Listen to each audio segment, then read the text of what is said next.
मित्रांनो, बरेचसे शेतकरी आता रासायनिक खताच्या किमतीमुळे परेशानीत आलेले आहे. म्हणावं ते खत त्यांना बाजारपेठेत उपलब्ध नाहीये आणि त्यामधलं एक सगळ्यात महत्त्वाचं खत म्हणजे आपण डी-ए-पीला पकडू शकतो. कारण बरेचसे शेतकरी डी-ए-पी या खताचा वापर बेसल डोसमध्ये करत असतात आणि बेसल डोसमध्ये डी-ए-पीचा वापर बरेचसे शेतकरी जास्त प्रमाणात करतात.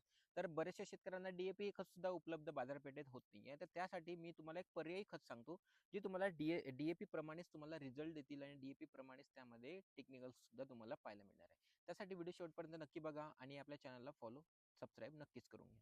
तर मित्रांनो, डी-ए-पी मध्ये आपल्याला 18% आपल्याला नायट्रोजन, 46% आपल्याला फॉस्फरस आणि आपल्याला 0% पोटॅशियम पाहायला मिळते. त्याचबरोबर बरेचसे शेतकरी बेसल डोसमध्ये याचा वापर का करत असतात? कारण यामध्ये जे काही फॉस्फरस आहे ना, ते आपल्या सुरुवातीच्या ग्रोथ स्टेजमध्ये आपल्याला खूप मदत करत असते.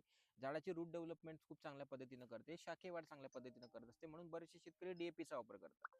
पण आता डी-ए-पी मिळत नसल्या कारणामुळे आपल्याला दुसरा पर्याय घ्यायचा आहे. तर तुम्ही शेतकरी मित्रांनो टी-एस-पी या खताचा वापर करू शकता. कारण टी-एस-पी मध्ये सुद्धा आपल्याला 46% फॉस्फरस पाहायला मिळते आणि टी-एस-पी हे असं टेक्निकल आहे जे आपल्याला 90% पर्यंत आपल्या पिकाला लागत असते किंवा घुलनशील असते ॲज कम्पेअर टू डी-ए-पी. डी-ए-पी आपल्याला वरवर लागत असते, पाहिजे त्या प्रमाणात आपल्या पिकाला लागत नाही. त्यामुळे तुम्हाला एक चांगला पर्याय सांगतो तो म्हणजे टी-एस-पीचा आहे. टी-एस-पी 90% घुलनशील आहे. टी-एस-पी मध्ये आपल्याला 46% फॉस्फरस पाहायला मिळतेच मिळते. त्याचबरोबर यामध्ये आपल्याला कॅल्शियम सुद्धा पाहायला मिळते, जे आपल्या पिकाच्या जे काही ओव्हरऑल ग्रोथसाठी म्हणता येईल किंवा पिकाची आपले जे काही ताकद आहे ते वाढवण्यासाठी आपल्याला कॅल्शियम मदत करत असते.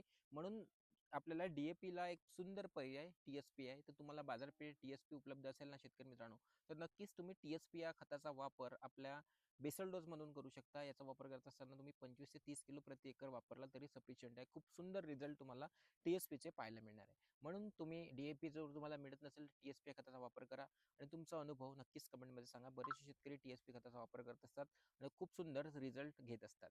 आणि शेतकरी मित्रांनो, हा व्हिडिओ तर शेतकऱ्यांना शेअर करून टाका, कारण डी-ए-पी मिळत नसल्या कारणामुळे बरेचसे शेतकरी अतिरिक्त खतं किंवा महागडे खतं वापरत आहे. तर त्याऐवजी तुम्हाला टी-एस-पी खूप चांगला पर्याय राहील. हा व्हिडिओ शेअर करून टाका आणि अशाच माहितीसाठी फॉलो, सबस्क्राईब नक्कीच करा.